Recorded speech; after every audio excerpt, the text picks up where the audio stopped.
Hello, dear beautiful souls. I would like to continue a little bit about that, the power of being in a community or in a tribe where our focus is on awakening and fully come out into our full divine expression. And I shared yesterday how beautiful that morning gathering was that we had at our offer once a month. And then in the evening, I was in a different setting, in a live setting, with other beautiful, beautiful souls. Again, where this specifically focusing on, really tuning into the field inside and out and allow the words, the expression or the stillness, whatever it is, to come from there.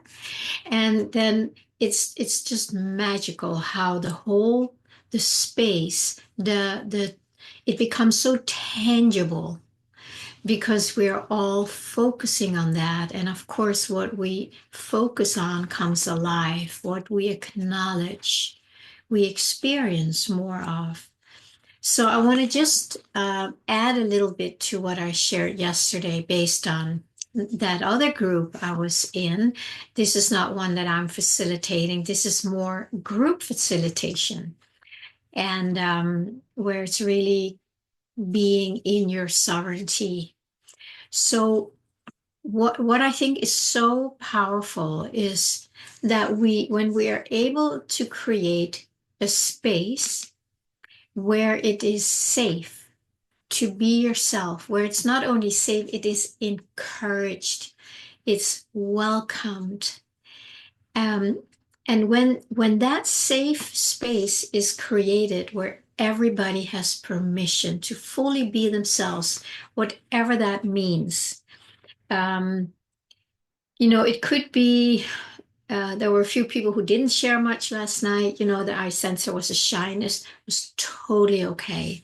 And then there were others who share more from the depth of their being, more other, kind of there's just a sharing of the present moment experience. And what what really struck me last night at a deeper level, that when we are in this safe space together where we are all there with the same intention to become more and more who we are, to live more and more from our divine expression. It's like we find our voice. And what we have all been programmed to is to suppress our voice, which is suppress our true beingness. And most of us do that by not speaking our truth fully, by holding back, that's the thing where you say yes when you really want to say no, and vice versa. You are compromising who you are just to stay in a safe zone where you hope that you will not be attacked or criticized or judged or shamed. All the things that we have all experienced. I certainly have. I was terrified of speaking up in groups when I was younger. I was terrified. I would blush.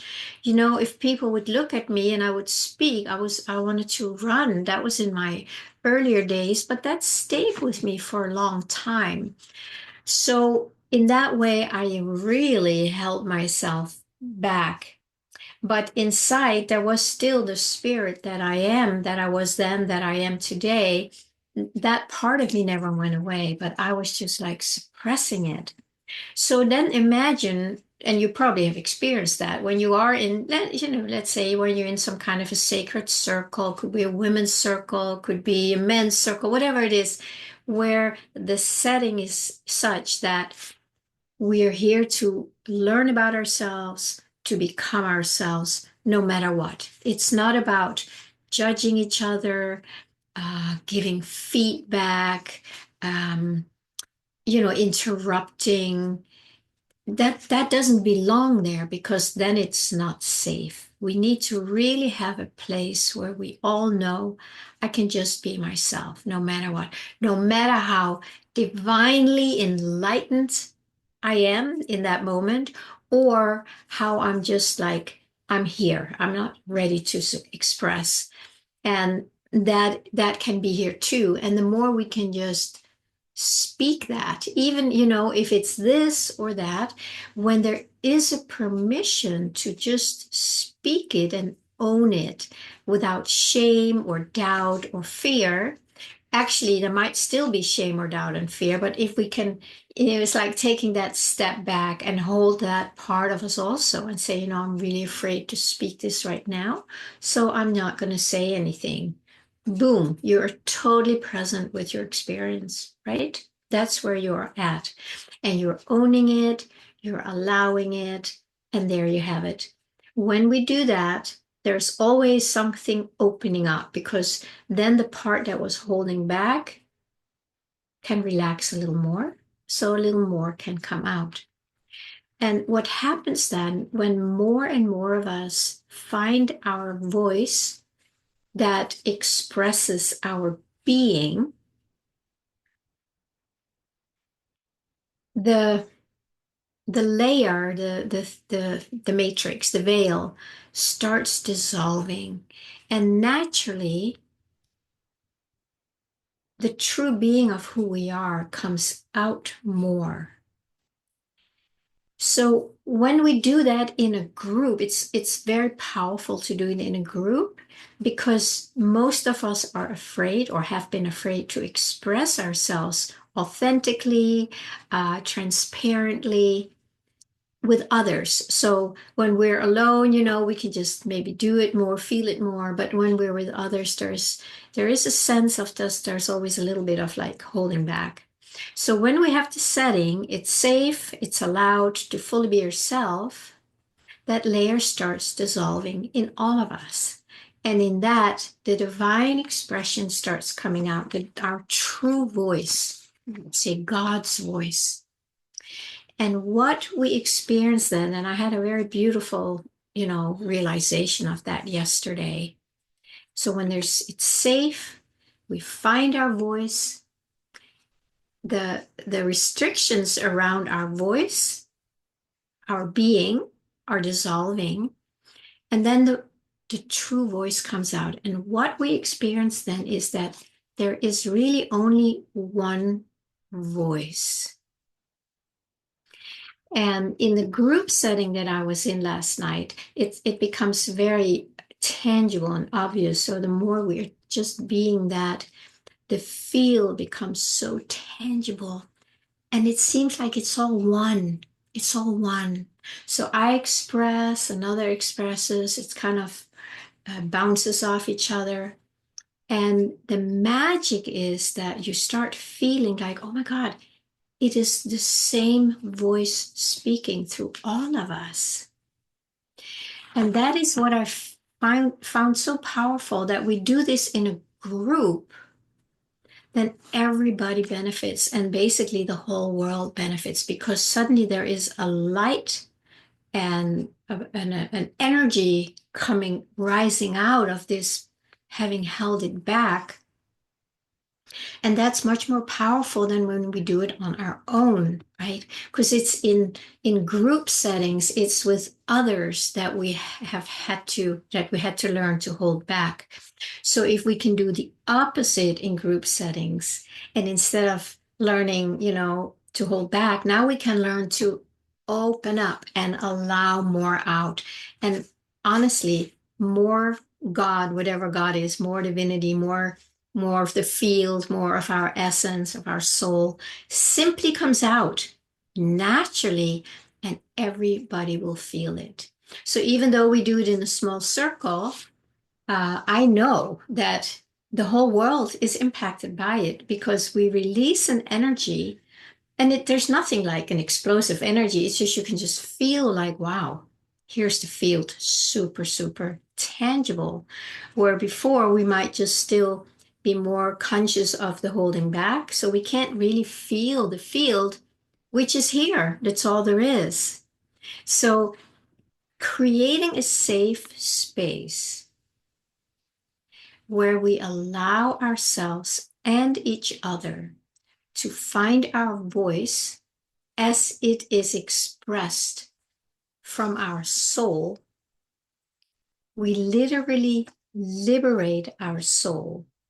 Whether it's with or without the voice doesn't matter, but there's something that relaxes. And then there is only one voice. And that is the voice of the divine. And that is something we are normally not aware of because we always see everybody as other. We are othering, right? That's what happens in this dualistic world. So, gosh, I just find it so powerful and beautiful to be in circles or smaller groups, not too big, because everybody needs to be able to have time to express themselves in whatever way, their voice or singing, so speaking, even dancing or whatever it is, maybe just silence. I mean, how often are you in a circle, unless it's a real sacred circle where that is normal? But most of us don't just take time just to be silent because the world doesn't know what to do with that. It's like, well, come on, say something or do something, right? It's like, no, here I'm just going to be silent because then I can really tune into the field and let whatever is in between me and the field, just let it dissolve. And I don't need words for that. That could be one expression, right? And when everybody gets that, then it gives others permission to be silent if they want to be silent, because now somebody else has shown that that's possible, that it's okay. And then everybody's going to feel more okay about being the silence or being the presence, being the field. I don't know how this lands for anybody here, but it really landed very solidly in me yesterday that I wanted to talk about that. The creation of a safe space, a safe circle where everybody has permission to totally be themselves. And what we do there, we have a talking stick. There's no cross-talk or cross-commenting. It's like, this is your time, this is your space to just let come up what wants to come up. And it's the setting is such that it's, it's kind of, it's held in a way so we know kind of how to connect with that. I'm not going to go into the details, but there is like where everybody takes time to just feel into, something we have talked about before we start. So that is becoming the expression of us. And everybody can feel it. And then everybody can share what the impact of that is. So now everybody is sharing about, what it's like to really connect with the field. And when somebody starts talking about that, then everybody can feel it, and the field becomes more and more available consciously to us. So the invitation in my experience is that we really need to have more groups or circles like that, where we really create the space for our inner soul connection, for our divine essence to come out in a way that we normally don't do. So I want to normalize that more. I always have a little bit in the back of my mind to start another, maybe monthly or, another group where we can literally practice that. So we really start feeling safe, we start feeling seen, and there might be more people who really are longing for that, because that's not normally when you go to a party or whatever, group setting, that's not the focus point. But when we make that the focus point, magic happens. All right, my friends, please comment below. Let me know if you resonate with this, and I will see you next time.